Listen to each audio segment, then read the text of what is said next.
Olá, boa tarde. Meu nome é Hugo Ribeiro, sou aluno de doutorado do IME-USP e sou aluno do Hugo Luiz Mariano, também do IME-USP.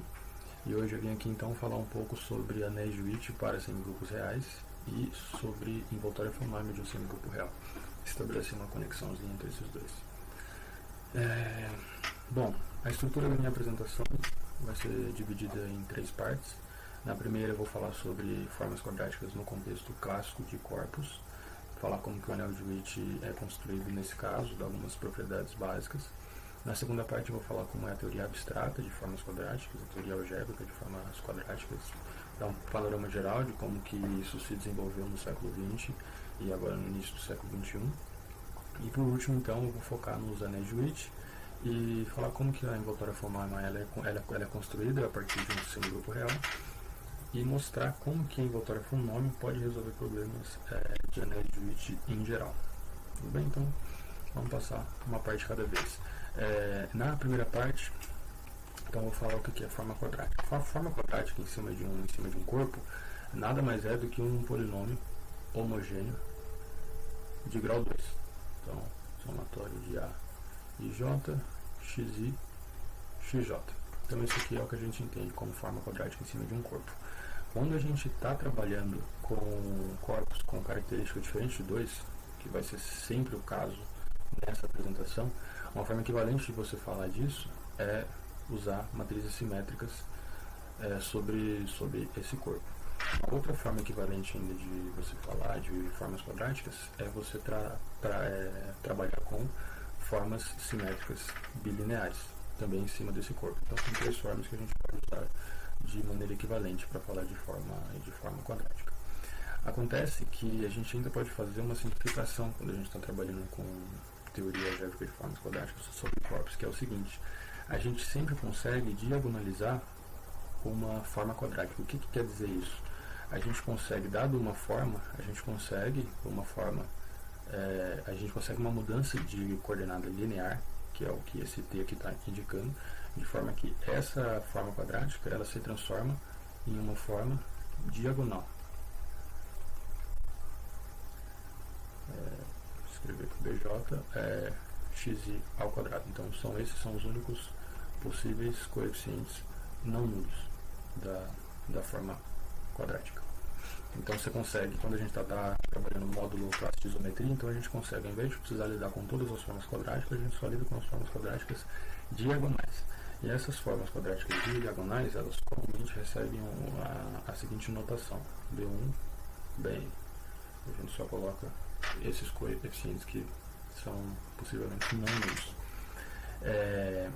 Pois bem, aí, dado que a gente consegue sempre simplificar e trabalhar só com formas diagonais, a gente consegue falar de soma e produto de formas quadráticas de forma mais simples. Então, somar formas quadráticas diagonais é simplesmente concatenar essas ênfases. Então, A1, AN, B1, BK. E o produto também é feito coordenada a coordenada. Então, produto é AI, BJ, com I e o J variando. Então, a soma de 2 formas, uma de dimensão N e outra de dimensão K, produz uma forma de dimensão N mais K, e o produto de formas de dimensão N e dimensão K produz uma forma de dimensão N vezes K.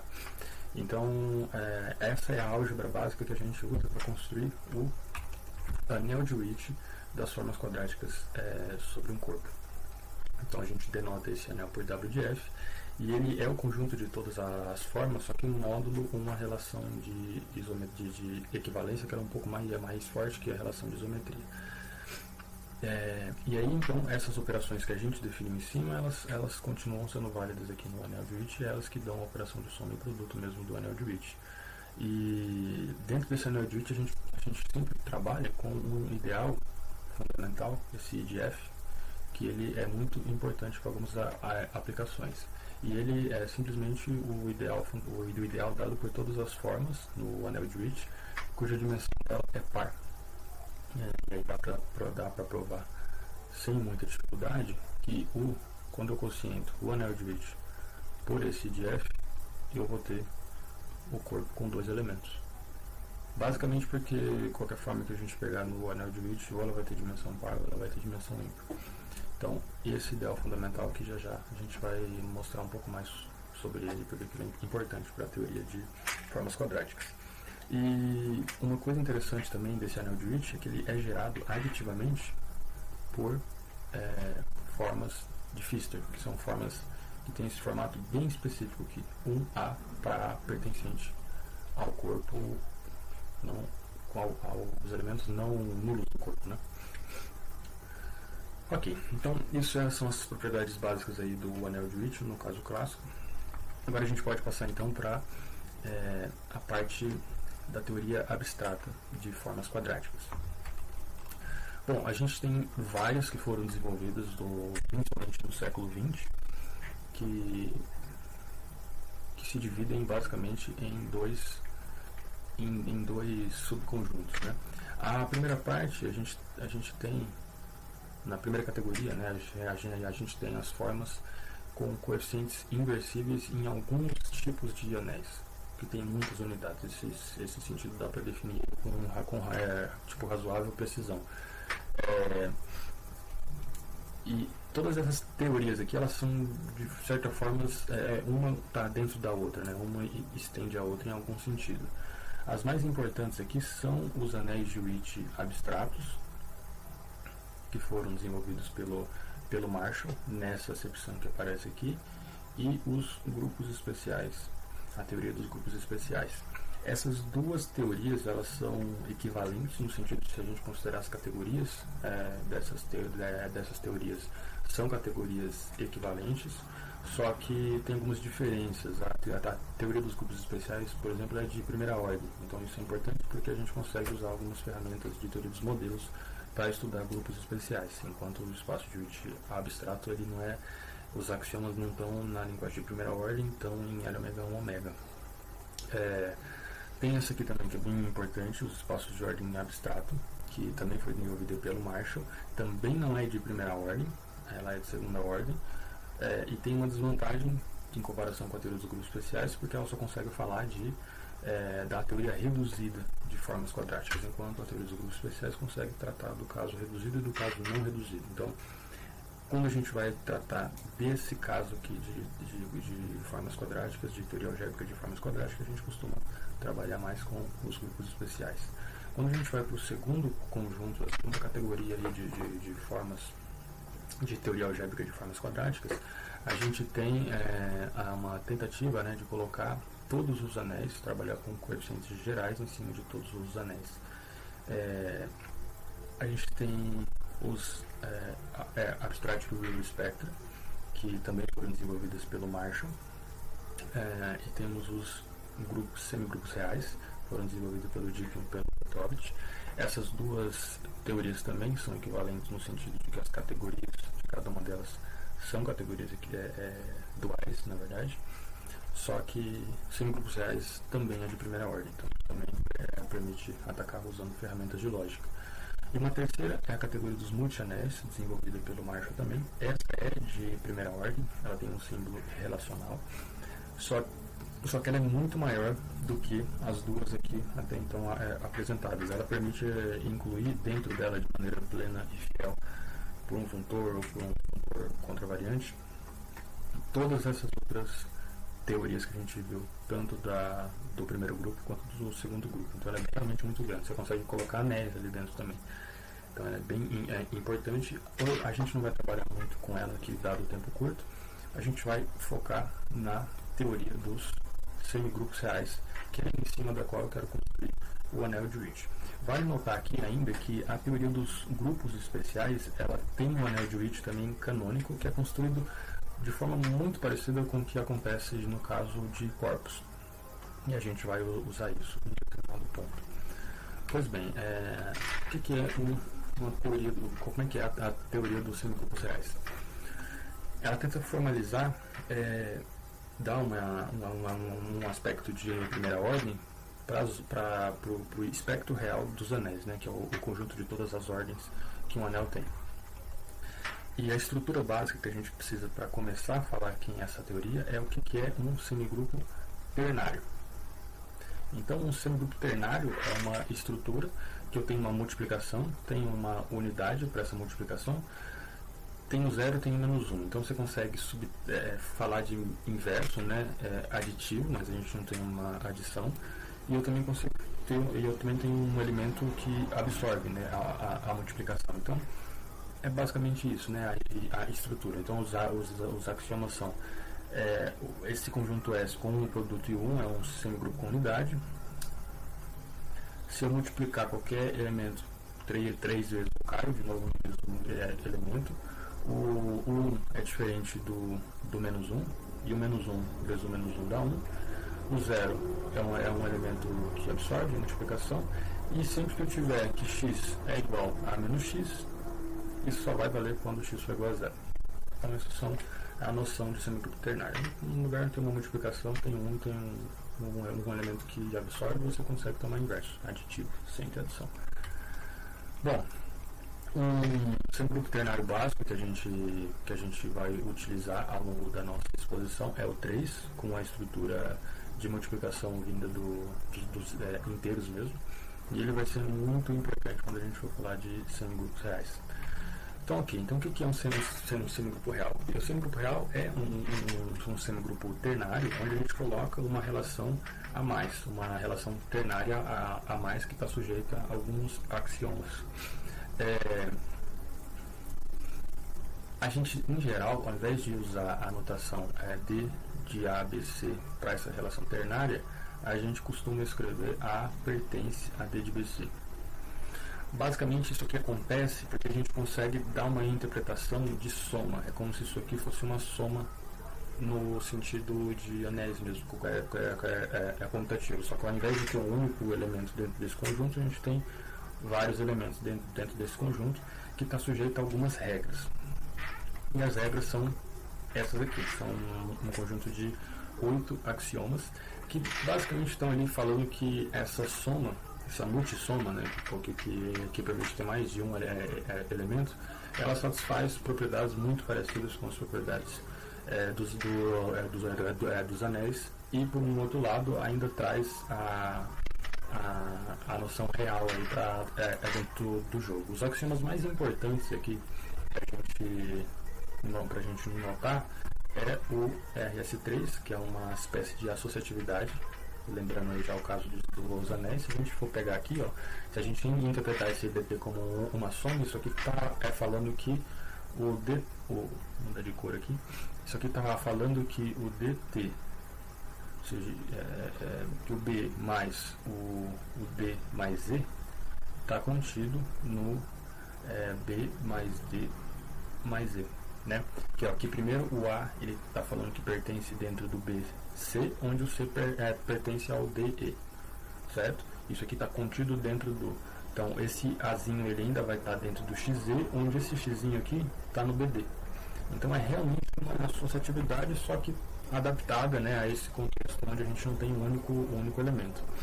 Então esse é o nosso semigrupo real. A gente não vai entrar em muitos detalhes aqui, porque a discussão poderia ficar um pouco técnica. A gente só vai guardar dos semigrupos reais essa ideia de que tenta axiomatizar os espectros reais dos anéis, e se comporta muito como um anel comutativo onde a soma tem mais de um elemento. Bom, os exemplos básicos são o 3, né? O 3 que a gente tinha apresentado como semigrupo ternário. Ele consegue ter uma multissoma também, que faz ele se transformar no semigrupo real. É a única multissoma que faz isso acontecer. E ela meio que a soma que a gente faz obedecendo uma regra dos sinais, né? Se somar positivo com positivo fica positivo, negativo com negativo fica negativo, 0 com qualquer cara continua o cara inicial que a gente pegou, e a única diferença assim maior é quando a gente vai somar 1 com menos 1, que aí explode e dá todo o conjunto. Ok? Como eu tinha falado, isso aqui é importante para falar dos grupos, dos espectros reais dos anéis. Então a gente consegue definir para cada anel pré-ordenado, a gente associa um semigrupo real que é dado pelo usar barra com A pertencente a, onde esse A barra é a função característica de A em 3. Então o A barra spec de A chegando em 3. Então, para cada ordem aqui que eu pegar em cima do A, eu simplesmente leio qual que é a ordem do A em cima dessa ordem que eu peguei. Então, vai ser isso aqui, vai ser positivo se o A é positivo nessa ordem, vai ser negativo se o A é negativo nessa ordem, e ele vai ser 0 se o A estiver no suporte dessa ordem. Então é assim que a gente define os elementos desse conjunto. Tudo bem? E aí como é que é feito então a estrutura de representação, a soma, né, a multissoma? Eu vou dizer que um A barra pertence a B barra mais C barra se essa relação valer para todo o sigma. Aqui não é sigma em XR, que é sigma pertencente ao spec de AT, se essa relação valer sempre em 3. Então, sempre que eu considerar essa ordem em 3 aqui, ela vai estar valendo também. Então, eu utilizo a estrutura de semigrupo real que tem 3 para falar de uma estrutura de semigrupo real associado ao anel pré-ordenado AT.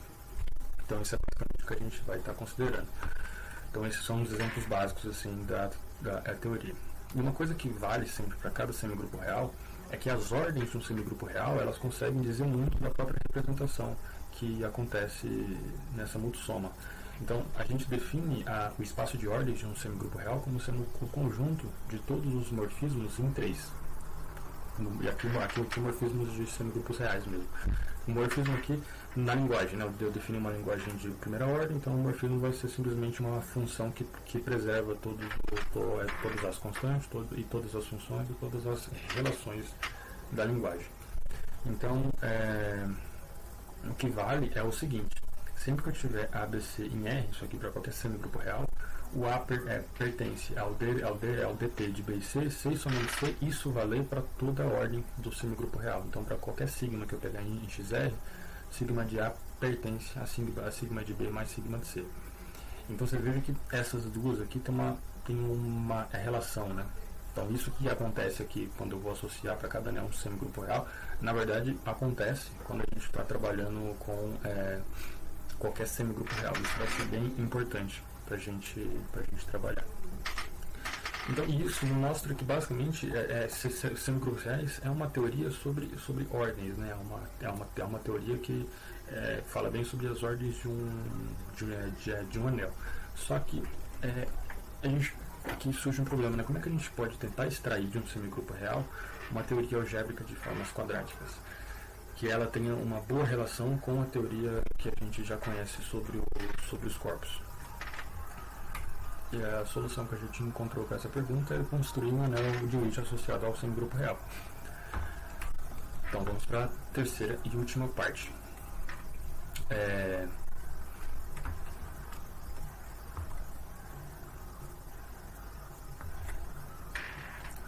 Bom, quais são as dificuldades então para a gente estar trabalhando com para a gente estar desenvolvendo? Bom, então, quais são as dificuldades para a gente estar desenvolvendo uma teoria algébrica então, de formas quadráticas sobre um semigrupo real? É que quando a gente está trabalhando lá com o anel de Witt de corpos, a gente está trabalhando em geral com coeficientes inversíveis em cima daquele corpo. Então a gente nunca considera zero em lugar nenhum da teoria. Só que quando a gente está trabalhando com semigrupo real, o próprio semigrupo ternário, né, que subjaz a estrutura de semigrupo real, ele tem um zero, né, um elemento que absorve na multiplicação. Então a gente tem que achar um jeito de lidar com esse zero a mais que está aí. E esse principal problema que a gente tem. Como que a gente vai lidar com ele? A gente vai buscar trabalhar com formas em cima de um semigrupo real, como sendo uma forma vai ser simplesmente uma tupla pertencente ao Rn. E aqui pode ter dentro desses elementos aqui o zero, eu não estou tirando ele da jogada. E eu vou dizer que duas formas são Witt equivalentes se elas tiverem sempre a mesma assinatura. Então o que eu estou chamando de assinatura? Dado uma sigma, uma ordem do meu semigrupo real, a assinatura dessa ordem é simplesmente o somatório de igual a 1 até n de sigma de AI. Então, no fundo, eu estou contando quem que quais são os elementos positivos, quais são os elementos negativos, né? Porque quando essa ordem quando alguma entrada aqui da minha forma for positiva, esse sigma de A1 aqui vai dar 1, quando for negativa vai dar menos 1, e quando for nulo dá 0. Então, eu estou falando que vão ser o it equivalentes quando essas assinaturas aqui, elas coincidirem para essas duas formas, para todo sigma dentro do espaço de ordens do R. E aí, o que eu chamo de anel de Witt? É o conjunto de todas as formas, então as formas as tuplas aqui em cima do R, módulo é essa relação de equivalência. E aí o que dá pra gente provar é que de fato isso vai dar um anel tudo bonitinho, você consegue multiplicar e somar formas de maneira muito parecida com o que a gente faz com corpos, né? A soma é concatenar formas e o produto a gente faz coordenada a coordenada. E isso dá um anel bonitinho, comutativo. A gente também consegue falar de ideal fundamental, né? A gente fala que uma forma dentro do anel de Witt vai estar dentro do ideal fundamental quando localmente essa forma ela sempre tiver dimensão par.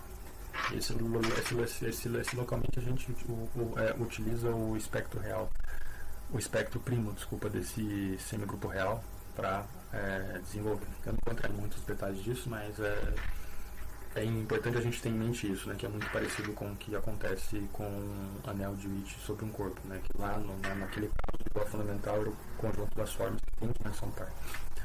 Bom, aí o que dá pra gente mostrar é que essa construção de anel de Witt, ela estende o anel de Witt de grupo especial reduzido, que a gente já tinha desenvolvido há algum tempo. A gente tem também a gente consegue recuperar o espectro real do semigrupo real olhando o espectro real do anel. Outras coisas interessantes é que, no caso, quando a gente estava trabalhando com o corpus, W de F quocientado por I de F dava o Z2, né? Aqui não vai dar o Z2, vai dar o conjunto das funções contínuas do espectro real de R em 2. Então é um pouquinho maior, mas ainda é bem controlável. E o ideal fundamental do anel de Witt sobre um semigrupo real, ele também vai ser gerado aditivamente por formas de Pfister. Aqui a gente muda um pouquinho a definição de formas de Pfister. Lá era, no contexto de corpos, era 1A, aqui vai ser A quadrado. E continua funcionando de forma suave, continua estendendo de forma natural o que já acontecia em corpos e o que acontece em grupo especial reduzido. Bom, aí uma pergunta que se põe é como que a gente calcula o ideal fundamental, o ideal graduado associado ao anel de Witt, que é simplesmente dado pela filtração, né, associado ao ideal fundamental. Antes da gente entrar um pouco nessa questão, vale uma palavra de por que por que o ideal fundamental, o anel graduado, ele é importante. Isso acontece porque quando a gente está em corpus, existem outros dois ideais anéis graduados que são bem importantes e já ajudou a resolver problemas em aberto em teoria de formas quadráticas, que é o anel de teoria de Miller, módulo 2, associado a um corpo, e o anel de cohomologia de Galois, também associado a um corpo. Esses três anéis eles têm conexões bem importantes. Então a ideia é que a gente consiga desenvolver isso também para semigrupos reais. E primeiro eu estou focando aqui no anel de Witt graduado. Então a estratégia é a gente olhar para semigrupos reais específicos, que são semigrupos reais von Neumann, ver como é que o anel graduado se comporta nesse caso e depois estender desse caso dos semigrupos reais von Neumann para todos os semigrupos reais. Então, quando a gente está em cima de eu vou passar um pouco rápido aqui, porque o tempo já está ficando curto, mas a ideia é que quando a gente está em cima de um semigrupo real von Neumann, a gente consegue mostrar que o primeiro quociente do anel graduado. Então você tem o anel graduado de Witt aqui, né? O primeiro grupo associado a esse anel graduado é o W de R sobre o I de R, que a gente já tinha visto que era simplesmente o ideal, o conjunto das funções contínuas, né, de XR em Z2. Os próximos